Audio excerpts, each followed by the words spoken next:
exciting and motivating to them. For some kids, this feels like an added burden or pressure. Like now I have higher expectations on me and I have to perform. And others, feel like, wow, everything comes really easy for me. I'm really bored. Life is boring. I have no motivation. And some feel like their brain works differently and they feel odd. They feel socially isolated. They feel like they're different from their peers, or that idea of feeling misunderstood. And so when I'm working with a gifted kid or with their parents, one of the first things I want to get curious about is, what is that lens that they're seeing themselves through in terms as it relates to their giftedness? How are they seeing that, and how are they putting that back out into the world? Do they feel excited or motivated by it? Do they feel bored? Do they feel pressure and sudden anxiety? And depending on when they get this label or understand their giftedness, whether that's at a younger age or sometimes older, obviously it may have different impacts to how they internalize it. So I want to understand that lens when I work with them. And I'm going to touch on each of those lenses throughout the night, but I want to start by addressing that pressure. A lot of kids, when they know that they are good at something, it increases that level of pressure, whether that comes externally from the people in their lives, and it may not be coming from those people, but they might experience that it is, right? So that can be different. Or it might be coming from within, like, oh, I'm supposedly really smart, so now I have to live up to that and perform, right? I want to touch on pressure. Pressure is not in and of itself bad. Pressure is actually needed oftentimes to get the best from us. So take this orange, for example. If I want to get juice from this orange, what do I need to do? I need to squeeze them, right? I need to apply pressure to get the juice out. So in our house, a lot of times when a kid is going into a big test or a tournament or something, I can tell they're nervous, and we talk about the nervousness, and I'm like, let's get the juice out, right? In order to get the juice out under pressure, kids have to have the resources and tools to meet those demands. So how they interpret and respond to the pressure is what's going to determine whether they're able to rise up and get that juice out or not. And that often comes down to where they're getting their value and their worth from. So we'll jump into that. Three questions kids are often asking themselves. Am I safe? Am I loved? And am I lovable? These are not questions they wake up in the morning and ask, right? These are subconscious questions that are happening below the surface. Two ways kids attempt to feel safe in the world are through perfectionism and through underperformance. And oftentimes there's both, because they can be two sides of the same coin. For gifted kids especially, they use this perfectionism to feel safe. It's a way for them to convince themselves of their value. Perfectionism is setting unrealistic or unreasonable expectations, holding oneself to these standards that sometimes are nearly impossible to reach, and without any sort of self-love or self-compassion. So how does it help them feel safe? Well, one, they can avoid doing things, there are multiple parts of the brain that work together to form what's called the social brain. And when those parts of the brain work together, they store memories and they create these frames of reference. So what I mean by a frame of reference is, if a kid scores 5 goals in a soccer game and everyone applauds them and cheers them, they store away in their brain, I'm appreciated, I have value when I score goals, right? If they get 100% on their test and they get lots of praise for that, and none of this is bad, right? It's just what happens. It creates this frame of reference. They store away in their brain, I'm a value, I get the most praise when I'm perfect, right? So then they continue, and this builds, and I'm sure we all have these frames of reference in our own lives that get louder and louder over time. And so the first thing they do, sometimes is avoid doing things they don't think they'll be good at. I once worked with a kid whose friends were trying to convince him to join the cross-country team. And this kid, he excelled at nearly everything he did. All the hand-eye coordination sports, he excelled at. He was really gifted musically. He excelled in school. The one thing that he was not great at was running. He was not fast.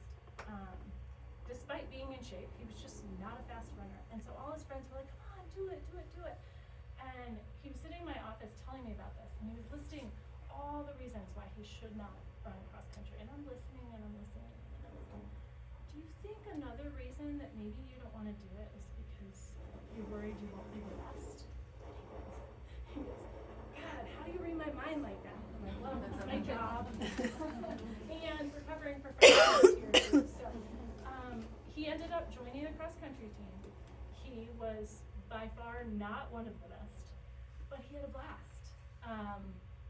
But we had to work through emotional challenges along the way because it was really hard for him. He was used to being one of the best at pretty much everything he did, and to watch his friends like win these races, and he was coming in like fourth or fifth to last, right? But we worked through it, and it gave him a great opportunity to grow, and he had fun.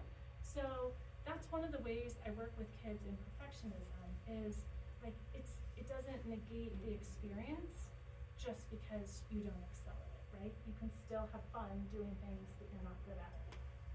Another thing we see in kids with perfectionism tendencies is they abandon things when they're not perfect. I have a son who loves to do art, but I can't tell you how many times I did ask him permission. I can't tell how many times he's like, I see him crumple up his art. He's been working out for like an hour, and he'll crumple it up, and I'd see it chucked across the kitchen, and I can tell what is coming out on paper does not look like the vision he had in his head, and so it's not perfect. And this has happened, or he rips it up a number of times. So finally, I just created this work in progress bin. So we have this little bin in our kitchen, and when something gets crumpled up, I just like walk over, pick it up, and I'm like, I'm just gonna put this in the bin, and maybe you'll feel like coming back to it later. So helping kids understand that, just when it's not perfect, they don't have to abandon it. And I'm a big fan of scales. I feel like a scale is a quick and easy way to gauge where things are at, where people are at. So I use a 1 to 5 scale sometimes with this. How much does this matter to you in this moment to get this exactly right? Is it a 5? Like, I have to get it right? Is it a 1? Like, actually, it's not that big a deal. Now, for kids who have tendency toward perfectionism, everything's a 5, right? And so helping them realize, like, could we put it in the bin and you come back to it later? Or is this really, do you have to get it right now? Let's see. They set an achievable expectation in their heads and believe that if it's met, they're in the safe zone. So if I get a 4 out of 4 on the assignment, then I know my value and worth. If I qualify for states, then I know I'm special and worthy.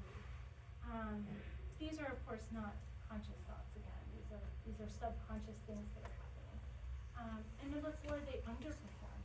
That can help kids feel safe, because if I say, oh, I'm just not going to put much effort into it, and then I don't get a good grade because I didn't study, well, then I can chalk up my bad grade to, yeah, I didn't try.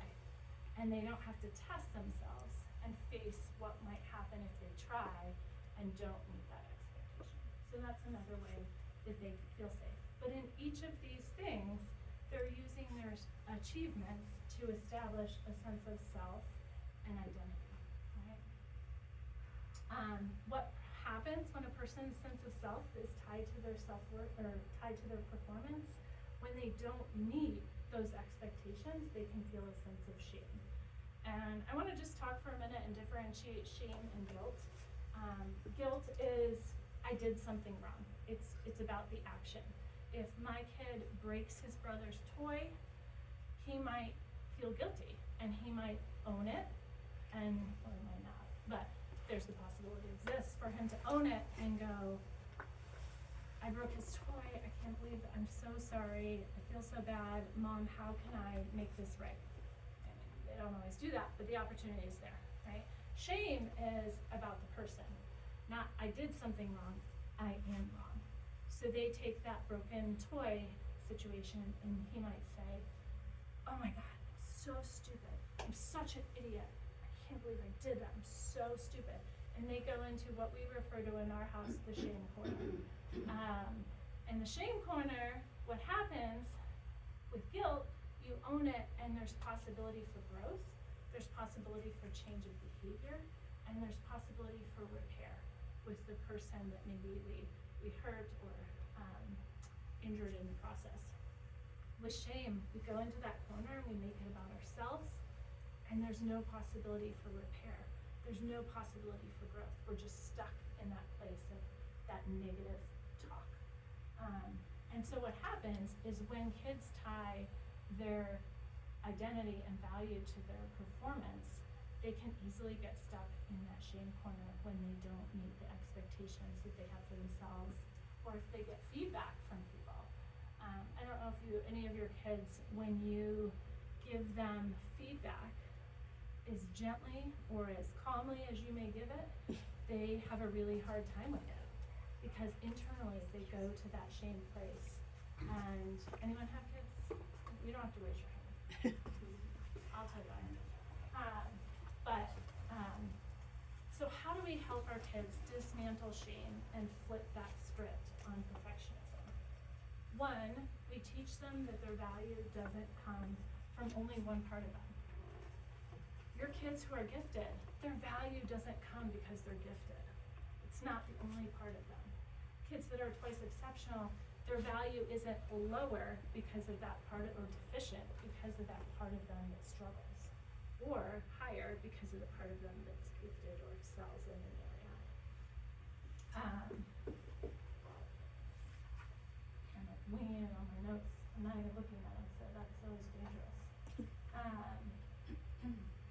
Yeah, you're building in the idea to them that they are a whole person, that there's more to them than just that part of them. And then also, our value doesn't come solely from how we perform. This means helping kids unhitch that sense of worth from how they perform. And I'll tell you, this is hard for adults, right? This is hard for us as adults. This is for you with your kids, but I mean, I'm 50 years old and I'm still working on some of these things. And I'm a therapist too, so I have to keep that in mind when we're working with our kids. But I had a client once who was a musical performing artist, and she was really struggling with her identity being so wrapped up in her singing. And I said, what if you were to wake up tomorrow and you didn't have a voice and you couldn't sing? Like, what would be left of you? How would you define yourself? Who would you be? And that was like, brought a lot of tears. And we talked through that because it was a really hard thing, but it was so important to her process to be able to know that there was more to her than just how she performed. An indication that your child might be attaching their sense of self to their performance is if you were to ask them for 3 to 5 attributes that they like about themselves, or just 3 to 5 attributes that describe them, and they list things like I'm smart, I'm good at this, I'm good at soccer, I'm good at singing, I'm good at these things, you notice those are all performative. So that might just be an indicator, a little barometer that, okay, now we can really make any attribute performative, right? I could say, I think I'm thoughtful, so then I can sign up for every volunteer opportunity, and I can bring meals to people, and then people will be like, oh, she's so thoughtful, she's so helpful, and I can be like, yes, I am. And then I begin to perform, right, out of that extrinsic motivation, and I begin to find my identity out here instead of in here, right?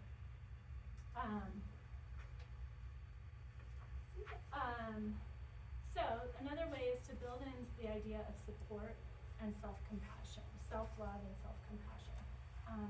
This can look as simple as if your kid is bummed about getting a C on a test, if your friend is sitting right here, what would you say to her if she got a C? say to her, and helping them realize like, oh, they're usually almost always more gracious with their friends than they are with their own internal talk. Building in the language of next time. We use that a lot in my house. I have a kid who's a goalkeeper, and I used to watch his whole demeanor go like this when he would let a ball in the goal. And we started talking about the idea of next time. So now he built in this, he just says it every time, anytime the goal gets in, he'll say, okay, next play. And that's his script for himself, next play. And what that does is it reminds him that one thing, that one error wasn't the end of the story. It's just part of the story, and the story goes on. And let's go to the next play. And after the game, you can look at what might I have done differently, and then use that for next time. We also want to celebrate opportunities for learning versus only celebrating perfect. And I call this the ING zone. I'm learning, I'm practicing, I'm growing. All those, I can never do this. Gerund, what is that one? I never know how to pronounce it, right? I don't. I always say, no one tells me how. I still keep asking. I don't know. But anyway, all those ING verbs, right? I'm practicing, I'm learning, I'm working. I am in progress. I'm still growing. And helping them see those things versus celebrating, like, oh, look, I notice you're really working hard on that. I notice you're really trying to have empathy with your friend or your sibling. Celebrate those times where they're growing and in process. If you're familiar with Dr. Becky Kennedy, she talks about this as the learning space. That space in between unknown and known, unmastered and mastered. And for gifted kids, this space is often incredibly challenging, wrought with frustration, because they want to be good at something and they expect themselves to be good at it from the get-go. And so I like to introduce the language of course you're not good at the guitar yet because you just picked it up and you just started learning it. So of course you have to practice. Like, that is what we have to do to get better at something. The last thing that I want to talk about to kind of flip that script on perfectionism is increasing emotional intelligence, often referred to as EQ. So we know IQ, and this is that emotional component. Emotional intelligence is the ability to identify and understand our own emotions as well as those of the people around us. It's that I feel what you feel, and I get the sense that you understand what I feel. It helps us relate to the people in our lives and making connections with those people. Some ways that we can help our kids build that EQ, giving them emotional vocabulary, helping them put to words the emotions they're feeling and connecting those with the situations that they're in. Going back to those questions of the kids are asking, am I safe, am I loved, am I lovable? Building that EQ helps them answer that for themselves versus externally from other people. So what we can do, we can give them the emotional vocabulary. You can see my little chart. There's all kinds of these. If you haven't seen them online, I have my little one. And I like differentiating, getting a little more nuance than mad, sad, glad. Those are great, but you know, in sad, we can have despair, we can have lonely, we can have down, we can have kind of grumpy, can be like that combo, depressed, devastated. You can give them all these different words. And one of the ways that we can do that is by modeling it. You know, you can help them learn to say, I felt anxious when I started that test because I was putting pressure on myself and I really wanted to do well. Or I felt embarrassed when I asked a question because I realized I probably should have known the answer to it. We connect what they're feeling in those moments to their environment. I felt frustrated when I couldn't get the drawing to look on paper like it looked in my head.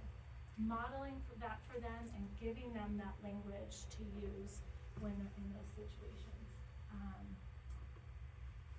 You can also help them note where they feel those emotions in their bodies. So I like to use some of these sensation words like, well, one I use in my house often is, I feel prickly today. So, watch out. But I use that prickly because that's really how I feel. I just feel like spiny and prickly.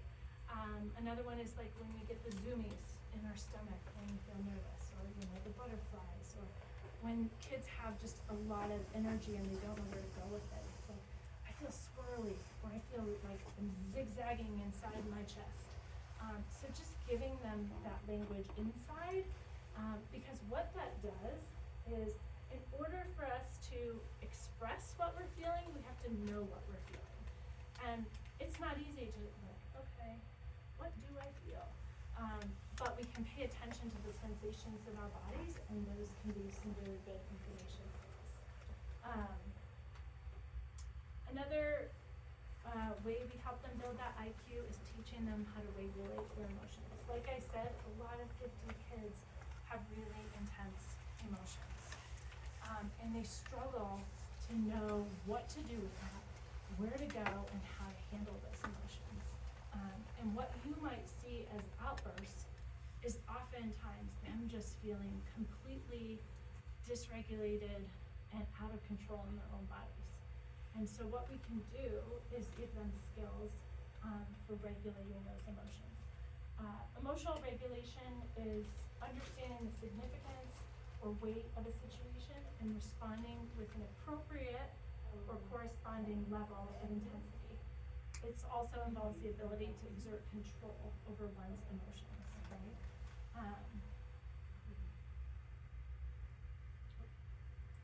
Here. So there's my prickly. That's my little, that's how I feel.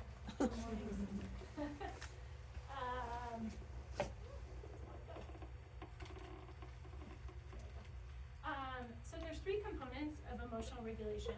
And I don't usually use these words. I want to introduce them, but they're like some of the cognitive breakthroughs. Like nobody's going to use that in their everyday life.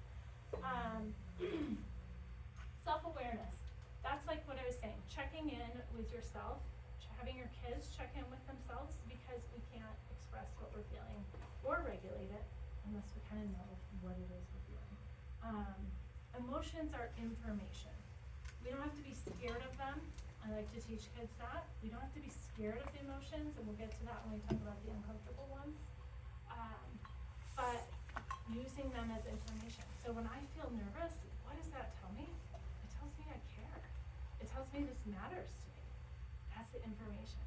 And information is gold, because then when we have that awareness and the information, we can problem solve what to do with it, right? So cognitive reappraisal, the second step, that's really a fancy term that just means to change your interpretation of the situation, right? So it's asking the question, what can I control here and what can I control? It's how much does this matter, and can I live with the possibilities or outcomes or the worst case scenario here? An example I might give is, I'm feeling really anxious about being late. Or if I'm in the car and a construction vehicle pulls out in front of me and is going 20 miles an hour, and I'm like, oh, I'm gonna be late, right?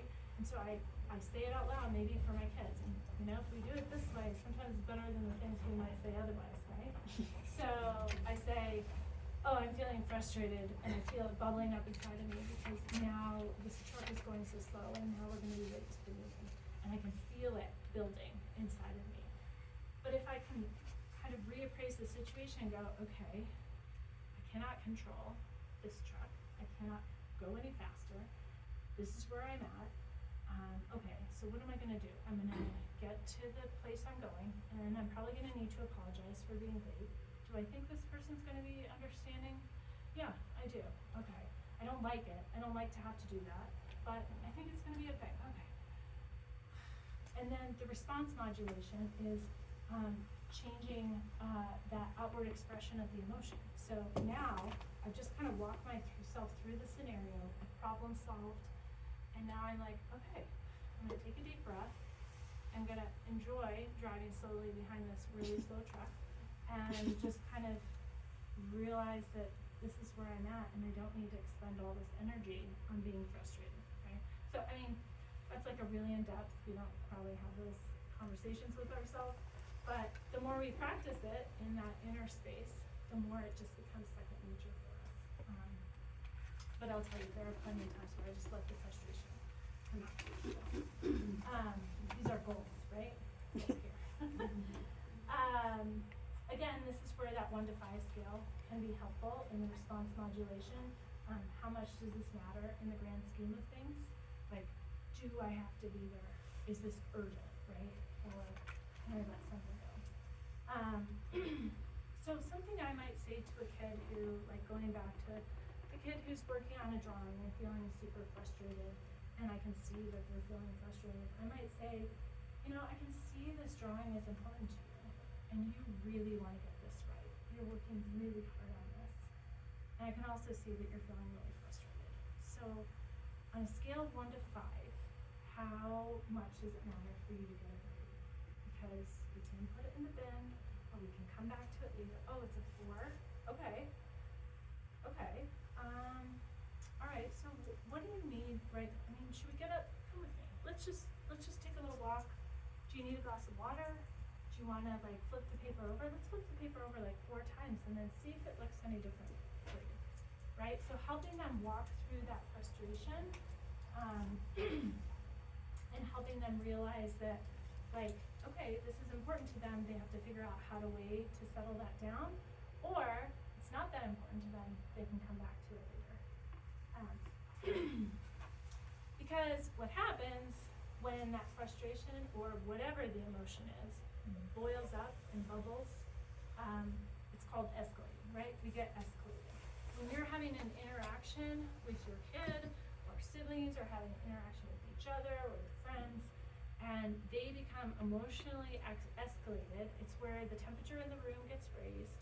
Sometimes voices get raised, our nervous systems get out of whack, and we can't really have a productive conversation in those spaces. What we need in this situation is to de-escalate. When people are feeling that emotional, it's escalation, it's often helpful to give some space and some time. So helping your kids learn how to take space and time. As a parent, if I have this interaction with my kid where I can tell they are just out of sorts, and there's just this anger coming at me, which when I'm in a good space, I know it's not really about me, when I'm prickly or when I'm in a good, bad space, sometimes I can engage with it and escalate it further. Sometimes it can be helpful and then something gets said, right? Kid says something to you or to someone else, it is just not great.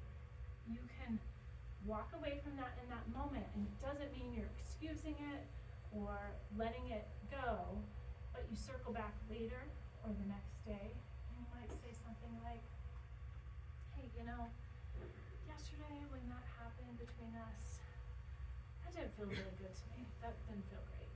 And I'm guessing that didn't feel great to you either. Can we talk about, like, where were you going in your head? What was going on for you? And that is a much better time, and same with our partners. When we have that, that is a much better time to have that conversation when our nervous systems are kind of back online. Yeah, and like I said earlier, when they feel escalated or dysregulated, they feel really out of control. It's not they're purposefully trying to hurt you, or if they are, it's out of their own self-protection, trying to make themselves feel safe. Giving kids space for them to feel those uncomfortable emotions. We can talk as parents about sitting with and giving space for emotions like sadness, fear, anger, and yet this is really hard to do. And I get a lot of clients that say, like, what do you mean, Melissa, by sitting with the emotion? Like, I'm just sit there and be sad? And I'm like, well, I mean, a little bit. So, an example was, what if I were to select 3 of you right now and have you call you up randomly and quiz you on what I've talked about so far. I want you to just stop for a minute and imagine how you would feel. Some of you might feel really anxious and nervous. Some of you might be like, this is my jam, I'm listening, I'm ready to show what I know. Some of you might feel angry or defiant, like, yeah, no, I'm not doing that. So I want you to just sit for a minute and think how you might feel. I'm not gonna actually do this. But I want you to think how you might feel if I were to do that. Where do you feel that in your body? Going back to some of those sensation words, what do you feel? What does it make you wanna do in your body? Does it make you wanna get low so I don't call on you? Does it make you like clench your fist? Does it make you feel something in your chest? Clench your jaw? What does it make you feel if I were to do that? And you were to be one of those people pulled up. That's what I mean by sitting with something in your body. What do you feel? Where do you feel it? And what does it make you want to do in your body? Those are the questions I ask kids or clients when I'm wanting to teach them how to sit with those things. I'm not calling anyone else. You know, I like to use the words uncomfortable and comfortable versus good and bad, negative, positive, because sadness isn't a bad emotion. We need it. Like, when something happens and we feel sad, like, it makes sense that we feel sad, right? If my kid came home and said someone pushed them off the slide and they hit their head and they feel sad about it, that makes sense, right? Or they feel mad about it, that makes sense. It's not a bad emotion, it just doesn't feel good to have it. I had a kid who was he was in a week before a big interview. And I noticed that in that week he was starting to really be pretty mean to his siblings, which was uncharacteristic of him. And he was lashing out at me a little bit, or short with me. And it took me a few days to realize it, because I started being like, what's going on with him? And kind of had that attitude. And then I was like, oh, you know what? He's probably nervous about this interview. So I pulled him aside and we were chatting and got a snack. And I was like, do you think that you're nervous about this interview? And he's like, yeah, I'm really nervous. I'm like, yeah, that makes sense. Like, this is a big deal and you care about it. And of course you're nervous. There's that, of course, right? Of course you're nervous. That makes a lot of sense. Do you think that's maybe why it's like coming out sideways and you're being mean to your siblings and a little bit not so nice to me? And he's like, yeah, probably. I'm like, okay, can we talk about these nerves a little bit? And he's like, yeah. So we talked about it. It's a pretty short conversation, but I think it just released some of the pressure of what he was feeling, right? So giving them that space, again, I'm not gonna excuse the behavior, but I am gonna get curious about what's going on and why they might be behaving that way, especially if it's a shift or uncharacteristic for them. What his behavior was telling me was that he needed a place for his nervousness to go. And if it didn't have a place to get out, it was gonna go all over his siblings. So we have to start by acknowledging the emotions and letting ourselves feel them. And if we don't give those emotions a place to go, they build up. I don't know about you guys, but I get the alerts for Garfield County and Pitkin County, and this time of year, I get a lot of alerts, right, that say we've got an ice jam in the river, or the ice jam is releasing, right? And I'm always like, I have this little inner cheer when I hear that it's releasing. Because what happens if it doesn't? It builds up, right? And it's gonna overflow and flood everything around it. And I use this with emotions because this is the same thing with our emotions. If we don't sit with them, acknowledge them, and give them a place to go, they're gonna build up and come out sideways in ways that are unproductive and that we regret later. So we have to give room for those emotions and teach our kids it is okay to feel some of those really uncomfortable emotions. It's not okay to act out in ways that harm other people, but we'll get to that. But it is okay to feel them. Another way to improve that emotional intelligence is to make room for errors and imperfections. Like I said earlier, if they don't meet the expectation, it doesn't necessarily negate the purpose of the activity. This year I made a goal, to do one pull-up, which I have not done or tried since probably the 4th grade. At which point I did win a pull-up contest, so I thought maybe I'd be able to do it. But I went to try it, and there was no up involved. I hung on the bar for approximately 15 seconds. And I could have gotten off, as my hand slipped off the bar, I could have gotten off and I could have said like, oh man, I failed. I really blew that one. I'm just not gonna do that again, right? That sucked. Or, I can go back to the bar, and then now, after every workout, I just hang on the bar as long as I can. But I'm doing it, and I don't know if I'll get to do a pull-up at the end of this. I have no idea. But I know that I'm seeing progress, right? And so I'm making room for the imperfect. I'm making room for not the total goal, but the progress along the way. You know, maybe if I come back next year, I'll report back whether I can do it. We'll see. I'm also introducing the idea that they can enjoy something even if they're not good at it. This goes back to that kid who ran cross country, right? He got more fit. He had a blast with his friends. There was some really great byproducts for him of doing that thing that he wasn't good at. Also helping kids realize perfectionism. Perfectionism doesn't always equate to happiness and fulfillment.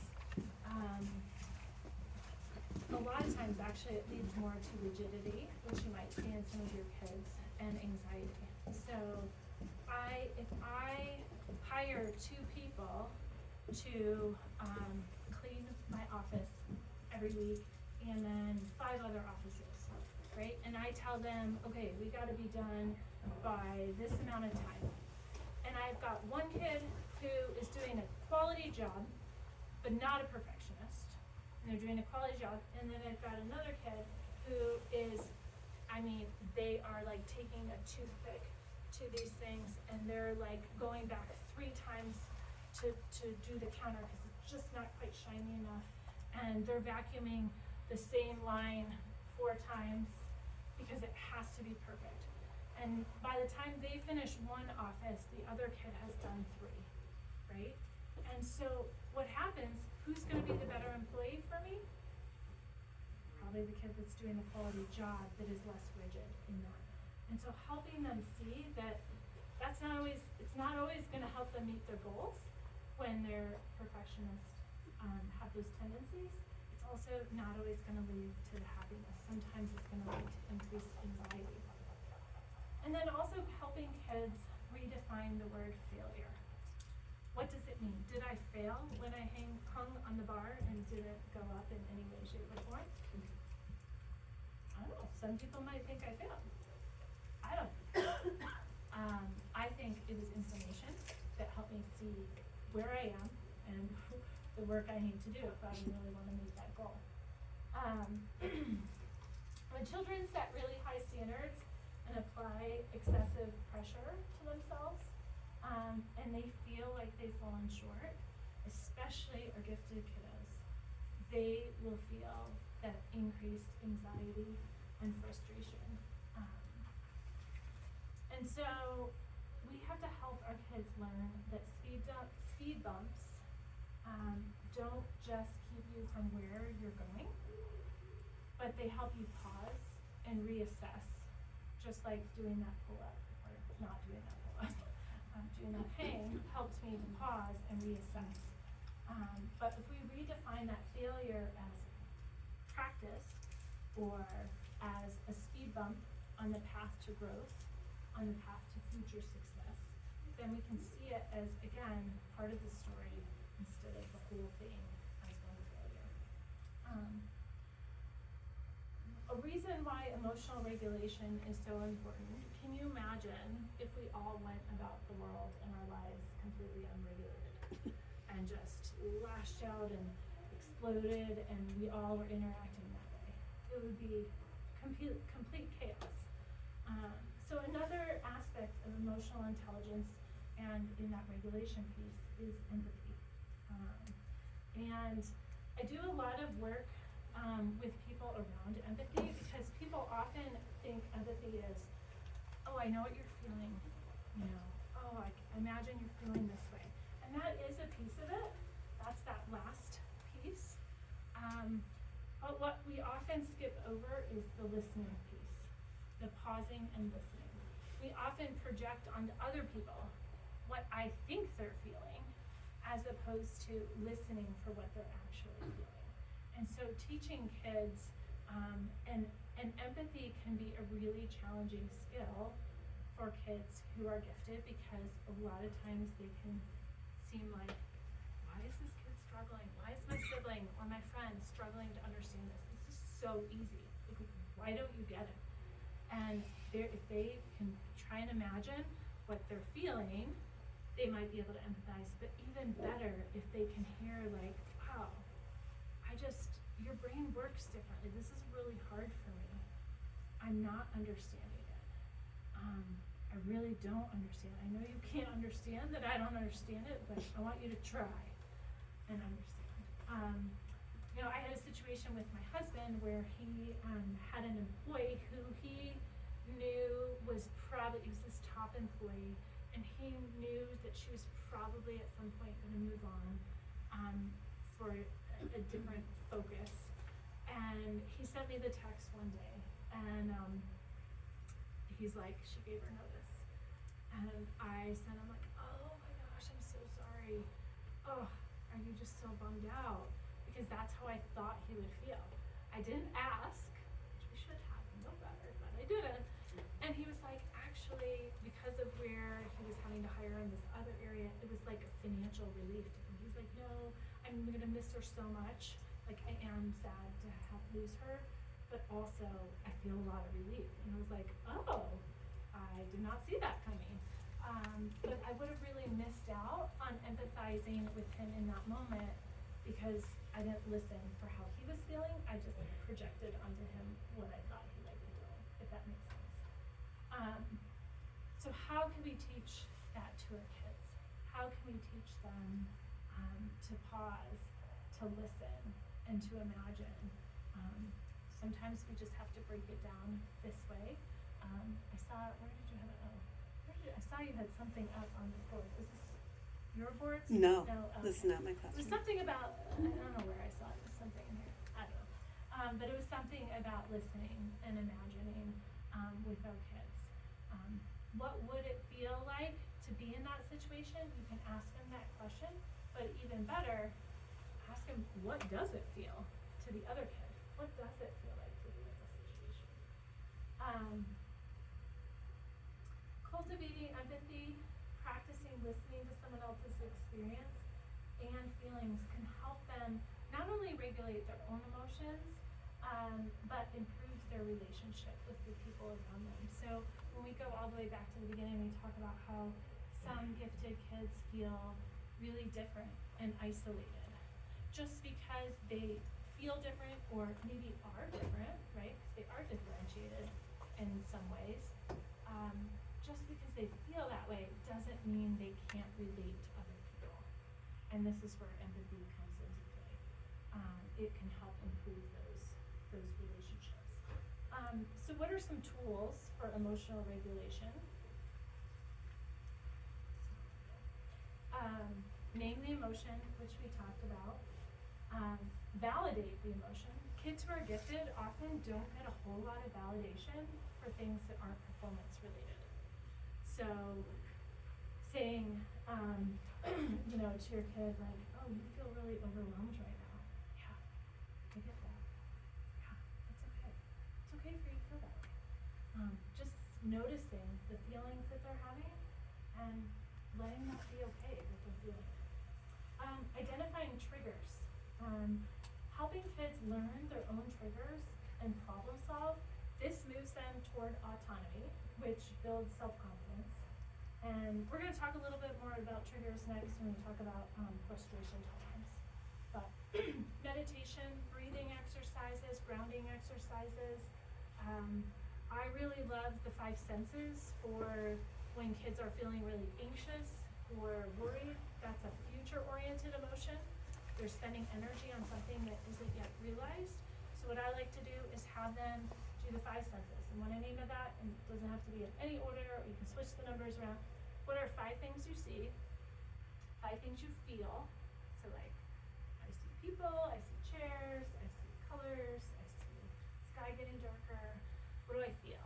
I feel my sweater, the collar, the, what do you call the sleeve here. I feel a little warm. Should have worn a tank top like Rachel. I feel, so what do you feel? What do you smell? 3 things you smell. 2 things, what am I missing? 3 things you hear. 2 things you smell, and 1 thing you taste. I feel like smell and taste are a little harder. But what that does is it brings you right into the present moment. It helps kids be right back here in the moment. It helps ground them. So they're anxious and worried, and it's like, okay, let's just take a breath, and I want you to just do the 5 senses. I tell that to my kids all the time. Do the 5, and then we'll get back. We'll get back to worrying in just a second. Let's press pause. Let's do the 5 senses. If we need to get back to worrying after that, we can talk about that. I also like body scans. So again, as you're teaching kids, teaching yourself to identify what's going on inside of you, it's head to toe, toes to head. What do you notice? Without judgment in your body, what do you notice? What do you feel? That can help, again, regulate those emotions, help them settle, help ground you. Walking or moving one's body. When my kids are out of sorts, that's one of the biggest things I do. I do walking sessions with my clients as well, walk and talk sessions, because something with walking is there's bilateral stimulation. So what that means is the 2 hemispheres of the brain, it causes them to talk to each other. And so walking can help you process. I like to say movement in the body is movement in the brain. And that can help process through emotions. So when we talk about giving emotions a place to go, walking can be a great tool for that. Press pause. I like to use the remote control idea with kids, teaching them just like when they need to press pause and take a break. Just like in school, helping them know where and how they can take a break, where's the space for them to go. Good sleep hygiene is critical for emotional regulation. We say in our house, sleep is your superpower, and I am walking around most of my days without my superpower. So I'm working on that. But by sleep hygiene, I just mean a consistent routine, doing the same things every night, trying to go to bed at the same time and rise at the same time, sometimes calming activities before bed. It is really hard to regulate our emotions when we're not getting good sleep. And this is especially crucial for adolescents who already have hormones, and those of us in middle age too, have hormones wreaking havoc on our emotional centers. So sleep hygiene is key. And then open dialogue. Having these conversations about emotions with your kids can be really helpful. And it's okay to ask a question and let them clarify. Are you feeling nervous about this? No, actually, I'm not feeling nervous. I don't want to do it. Oh, okay, all right. Thanks for sharing that with me, right? So having that dialogue with our kids can help them regulate. Just like I had that conversation about my son's nervousness about the interview. By encouraging the conversation around emotions and normalizing emotions, we create space for kids to talk about uncomfortable emotions. This can positively impact perfectionism because when kids are trying so hard to be perfect, they don't feel like they can talk about the uncomfortable emotions, right? They get the impression that mad, sad, glad, or all the other ones are not acceptable. That would mean I'm not perfect. And so they mask it, and they try even harder to control the situation.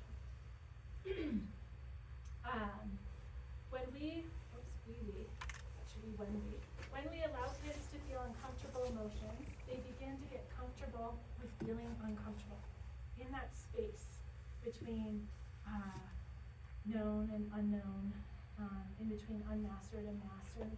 And when they become comfortable with feeling uncomfortable, which sounds kind of weird, takes practice, this reduces their fear of uncomfortable emotions and allows them to build skills for how to problem solve and navigate those situations. So they don't have to feel afraid. So like that kid who tried out or joined the cross country team, he got comfortable that season with feeling uncomfortable. He got comfortable with that discomfort and not being the best. And he told me later, he's like, actually, that really helped me because there was this other thing that I was thinking about doing, and I was like talking myself out of doing it, and then I was like, no, remember the cross country? And I was like, yes. Like, that's how it happens. That's the practice. We can lead by example. I want to go back and just say one thing. Resilience. Resilience is not built by throwing our kids in the water and saying, sink or swim. But it's also not built by curating their lives in such a way that they never feel discomfort. And that's really hard as a parent, to let our kids feel discomfort, right? If my daughter comes home and she tells me, Mom, so-and-so said that I'm annoying and that I don't have any friends, what is the first thing I'm gonna wanna do? A natural mom response, right? My natural reaction is gonna be, I wanna tell her all the reasons she's great and all the kids that love her, and I wanna make her feel better, right? But what I'm actually doing there is invalidating her emotions. She feels sad, probably. I mean, I'm gonna check in with her and ask her. And so what I wanna do instead to validate those emotions, to let her know it's okay to feel that way, is I'm gonna say, oh, yuck. I'm so sorry that she said that to you. Oh, how did that make you feel? Sad? Yeah, sad. Yeah, I get that. I'm so sad that happened for you. I'm sorry. I love you. Do you want a hug? Do you want a snack? Do you want to have a cup of hot cocoa together? And what I do in that is I let her feel that emotion. I give it a place to go. And then I jump in there with her so she doesn't feel alone. Instead of trying to make her feel better. It's so hard to do. But we'll teach our kids so much if we allow them that discomfort, because they also get to the other side of that and are like, oh, I can go through hard things. I can go through uncomfortable situations, and I can come out okay. And that builds that resilience for the future. I can also model, excuse me. Again, emotions are information. So part of helping them learn to regulate their emotions is helping them understand it's okay to feel them, including the uncomfortable ones. Okay, I'm gonna kind of end with building frustration tolerance, which is also called distress tolerance. Some indicators, well, I wanna start by saying kids that are highly sensitive and have those intense emotions, so a lot of our gifted kids have a real struggle with frustration tolerance or a low frustration tolerance. And they can be prone to that. And what I mean by low frustration tolerance is having a high sensitivity to and a difficult time coping with everyday stressors or unmet expectations, inconveniences, discomfort. In other words, it means easily frustrated. And what is what are some of the indicators of frustration tolerance? Low frustration tolerance, impatience with learning. So that kid that wants to be good at something immediately. They don't want to learn, they want to just know it.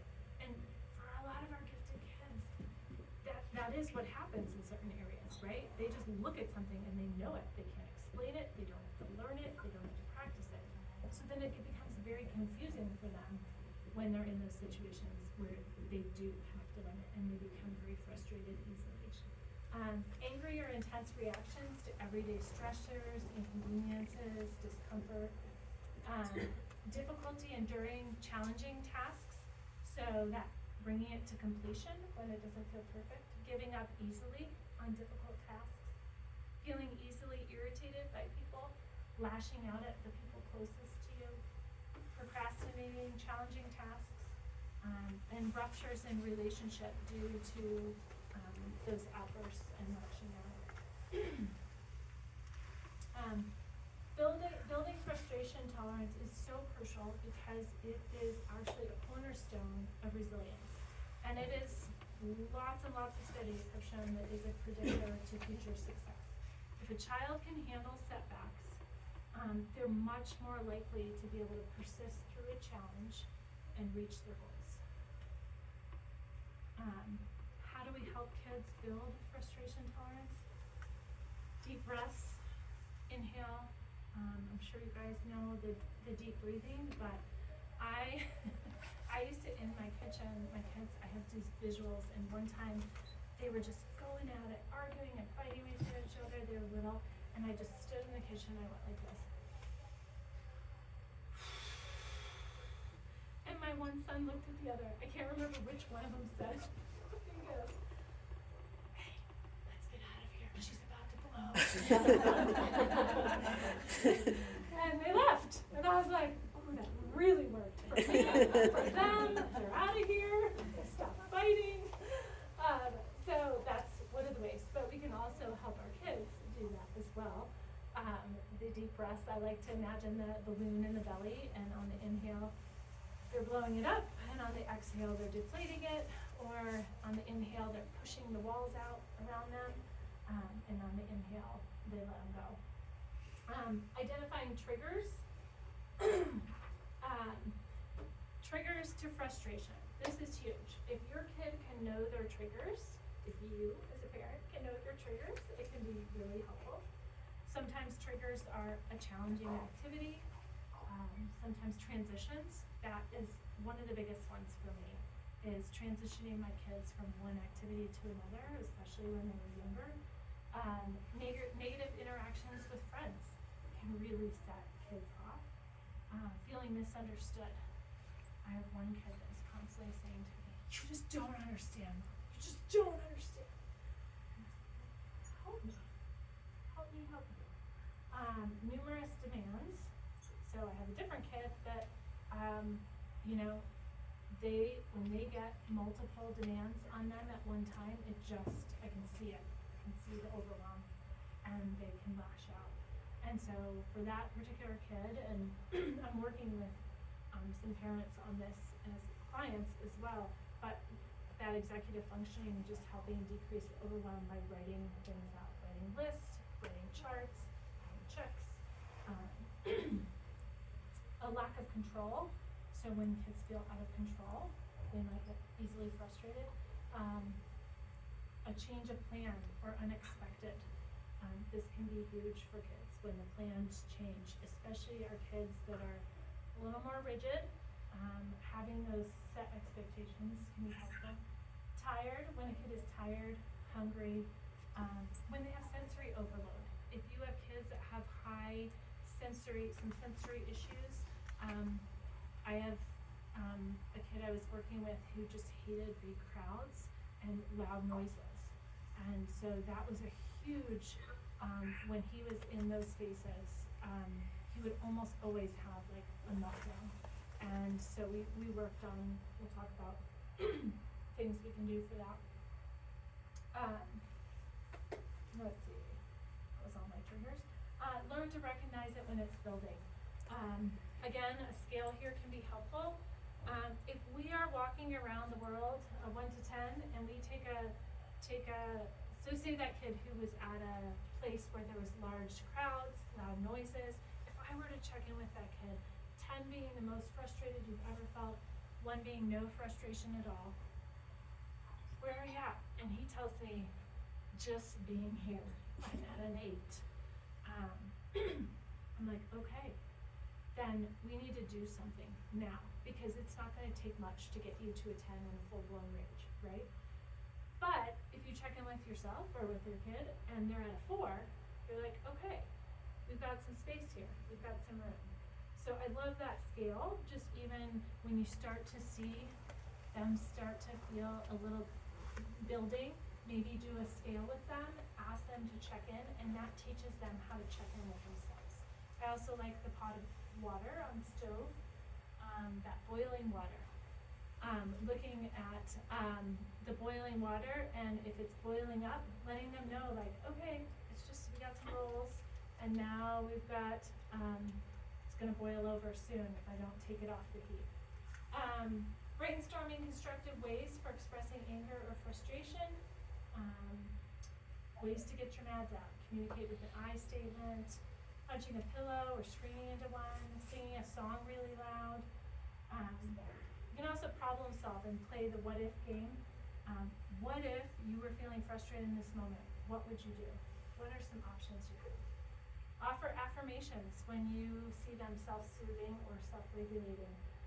I noticed you were really getting frustrated with your homework and you paused and took some deep breaths. Way to go. You knew what to do there. Sensory strategies, noise canceling headphones, turning off lights or down lights, calming music, oils. And then lastly, let them know it's okay to ask for help. When they're feeling frustrated, it's okay to say, I'm frustrated. Can you help me? Yeah, let's look at this together. I can skip through, we're almost out of time, we're out of time. For parents, allowing time for yourself to pause and breathe. It's really easy to absorb frustration from our kids. Provide as much of a consistent routine as possible. Give clear and concise directions to them. Offer physical outlets, wrestling, running, punching a pillow. Giving them opportunities to practice smaller challenges like a puzzle or something like that, so that they're able to build that tolerance for those bigger ones. I just want to finish with this idea of the stress continuum. Going all the way back to the beginning where we talked about gifted kids feeling high levels of pressure or stress. It's important to recognize that moderate stress or pressure and short-term stress can improve performance, but it can become unhealthy when it begins to impact our day-to-day functioning. Stress turns into distress or crisis when the demands we experience exceed the tools and resources we have for coping with those demands. So it's important to observe our kids and check in with them, especially when we notice they're experiencing higher levels of stress. And I use this stress continuum. This was originally used by the military for officers who were either entering deployment or returning from deployment. I like it because even at young ages you can just use the colors to help kids understand where they're at. Green is good to go. I've got this. They're thriving. They're calm and steady. They're sleeping. They have kind of a very minimal mood fluctuations, feelings of proficiency, consistent performance, sense of purpose and mission, healthy relationships. Yellow is when a person is like, just something's off. Something's not right. You notice in your kid, they're moving into that survival mode. They have a change in attitude, increased mood fluctuations, irritability, they're not sleeping well, fatigue, avoidance. This is where some of the numbing coping mechanisms come in, decreased creativity, interest. Then there's the orange, injured, struggling, they have persistent fear, panic. This is where we see some of the mental health diagnoses, anxiety, depression, come in. Significant sleep disturbances. And then the red zone is that critical zone, I can't survive this. This is where I start to see suicidal ideation and that insomnia, really severe clinical depression, easily enraged or aggressive. So how I use this with kids is I kind of watch for these signs too. When does the stress, when are they not tolerating it?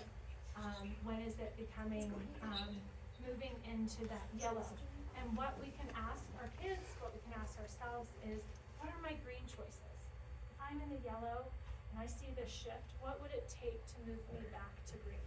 What would it take to move you back to green? And I like to ask parents this too, what are your green choices? For me, movement outside always does me a world of good. And so knowing sleep always does me a world of good. What do you need when you move, when your kids, this is not just temporary stress and they're not handling it well, what do they need to help move them back into the green? So ultimately, we want our kids to thrive, emotionally, socially, academically. We want them to lean fully into those strengths and into their giftedness, to be able to accept challenges and possess the necessary tools, coping skills to persist through any obstacles they face. So I hope that some of this information tonight and some of these tools will help you in your journey connecting alongside your kids and this path of giftedness that you're on. Thanks for having me. If people need to go ahead if anyone has any questions. Yes, or if you have to go, but you have questions, you can always put them in the parking lot. Does anyone have any questions? Anyone want Yeah, to can go you here? make this slideshow available Get or is? quizzed? I know.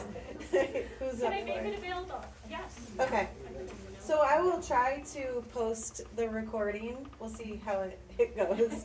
I'm not the best tech person. But for sure, the slideshow can be posted so that you guys can have all of that information. But yeah, I'll try for all of that. So check on the Peak website in the next couple of days and it'll be up there. Did anybody have other questions for Melissa? So I'm wondering if it's okay to tell my son how he makes me feel. For example, in the morning when he is not moving and getting ready, I sometimes stop and say, I am feeling really angry at you. I feel like you are being really disrespectful to me by not doing what I'm asking you to do. Like, is that okay? What do you think? I don't know. He doesn't respond to, we're gonna run out of time, you're gonna be late, but it seems like if I make it a little bit personal, he will do it. I don't know if that's really okay or not.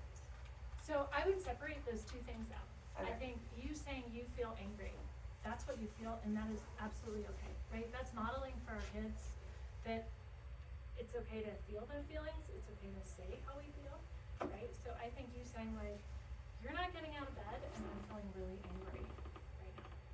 I think that's absolutely okay.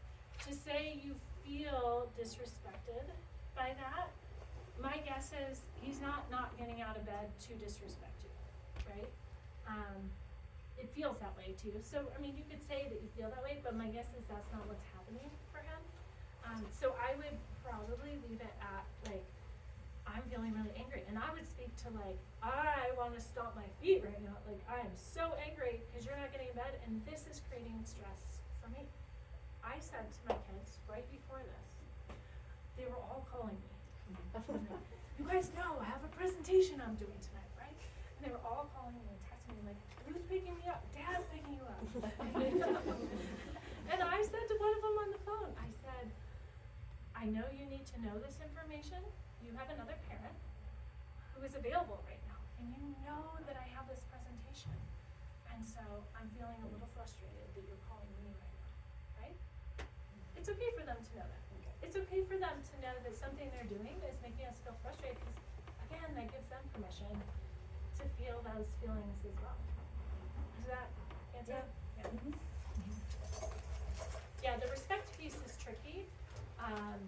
You could say, when you do get out of bed, I feel like you're respecting what I'm asking, and it's not just about me wanting you to get out of bed for the sake of getting out of bed. It's about our morning, and it adds more stress to our morning when you don't get out of bed, and that makes me feel really angry.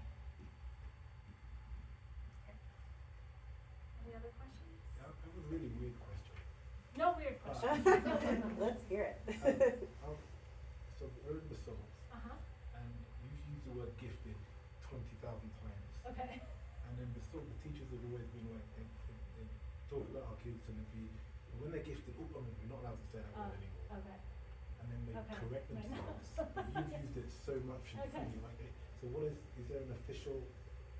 I mean, I still use that word. I use that word as the director. I use it. What do they use instead? I don't remember the word. It's just a Actually. correction. They say it and then they're like, oh, sorry, we should say it. So they're really saying it, cause they They're have not saying it and- replaced it Right. with another word. They're like whispering. Well, if I can, I kinda know what he's saying, cause I've heard that before too, like, Okay. you're putting a label that pressures your children, Right, is kind of the concept, and they so. call it the gifted trauma. Yeah, exactly, I think that they're trying to get away from that, Mhm. but what else do you do? Like, Right. you've already kind of separated them in a class or a time period, Yeah, so there's really no getting away from it. right, yeah, what do you call that, why you get to go to this other class, Yeah. right? Yeah, I think it's so tricky, I think labels are tricky, right, I feel that way about mental health diagnoses, right? If I label this kid ADHD, is that helpful or harmful? It's probably both in some ways, and it really depends on how we navigate the label, right? And that's where my first question, okay, so what do they tell your kid? I'm curious now. And now What, that I think about it more, just like, even the word peak. Mhm. Yeah, like high achieving, but there's sort of this like, if we just ignore it, maybe trivial thing. but we're gonna separate you. We're into gonna this other go class. over here, but we're not gonna talk Right. about why you're. Which is interesting, right? Because we still have like the SPED classes, right? Or we have the IEPs that again have some type of distinguishing feature to them.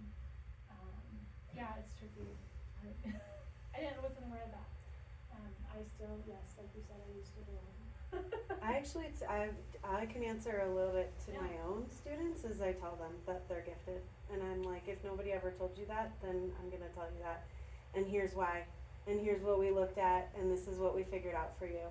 You have a learning plan, and that's what's different about you from everybody else. And you're an exceptional learner, or you're an exceptional writer, and that's what we see. Or you're very creative. So I'm pretty open about my kids, but I don't think a lot of us are until middle school. Because I think in elementary school, especially in our district, a lot of kids get pulled out. The high achievers, the talent pool, the gifted kids, they're all pulled out. And then they get to middle school and they're like, what happened? How come I'm not in that class anymore? And then it's like, well, I don't want to tell you you're not gifted, but the rest of them. So it gets really murky because everybody's being pulled out. So, and not everybody's gifted in that group that's being pulled out. And we're also trying to figure out who actually is gifted in that group that we've pulled out. So then once they get to middle school, we're kind of like, okay, here's the deal. Like, you're being pulled out for a reason. Like, this is what we saw in you. These are your scores. I'm pretty open. I'm like, you want to see your scores? I'll show them to you. You want your ALP? Let's look at it. So I'm pretty clear so that we can just kind of get over it. Like, I don't know if that's okay though. Maybe you should tell me what to do. Maybe I'm wrong. Well, my job is not to tell you what to do. But that's where, like, I really think what's important is how is this impacting the kid? How are they internalizing that messaging, whether it comes from your gift, I mean, not you're in peak, or, you know, there's something, and I think most kids know that, right? They intrinsically know something's different about them, or something comes really easy for them, you know, they know that, and so where I would focus is less on the label and more how they're, with the lens they're seeing themselves through because of that label. And I do that not just with this label, but like I said, with other, you know, when I have someone who's experiencing depression, you know, it's like, what does that mean to you? What is the narrative you're creating in your head around this label of depression? That's what I wanna know, and that's what I wanna walk with them through.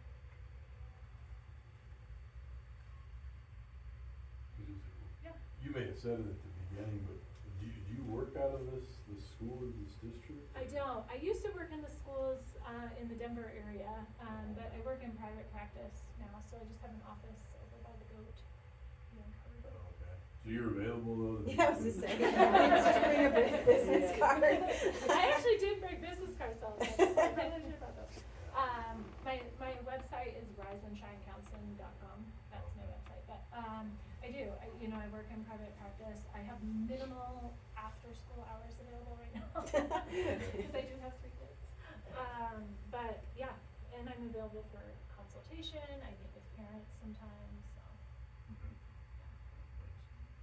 You briefly mentioned Y6 upschool, and I was wondering if you could kind of expand on that a little bit more. Like, Yeah. with these 2E kids, are you seeing these same things just at a more exacerbated level? Sometimes, yeah, and there's this conflict, right, between those 2 elements.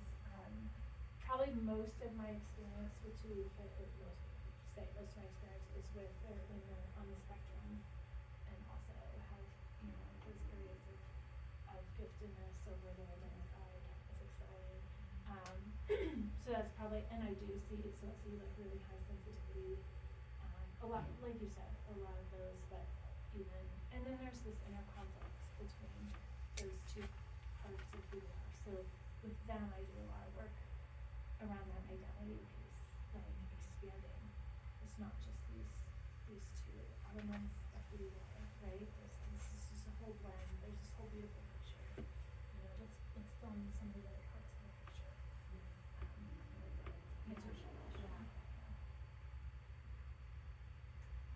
You work with all ages or? I work primarily with 13 and older. On occasion, I used to work in the schools K through 12, but I kind of moved into that. I moved when I started having my own kids, and I was like, I can't. But now, occasionally I'll take a younger child, but mostly 13 and older, or 12 and older. But I also have a list of references. She's fun. Anything else? Thanks for coming. Thanks, you guys. Thank you, Melissa. Thank you so much. If you have any questions you didn't want to ask out loud because it made you nervous, please take a candy, take some food with you. Thank you so much for coming. You're welcome. Oh, good. I'm glad. I know some of this stuff I'm like, I know, I want to like write off. Let me stop this recording. Hold on, I'm coming right back. I'm just gonna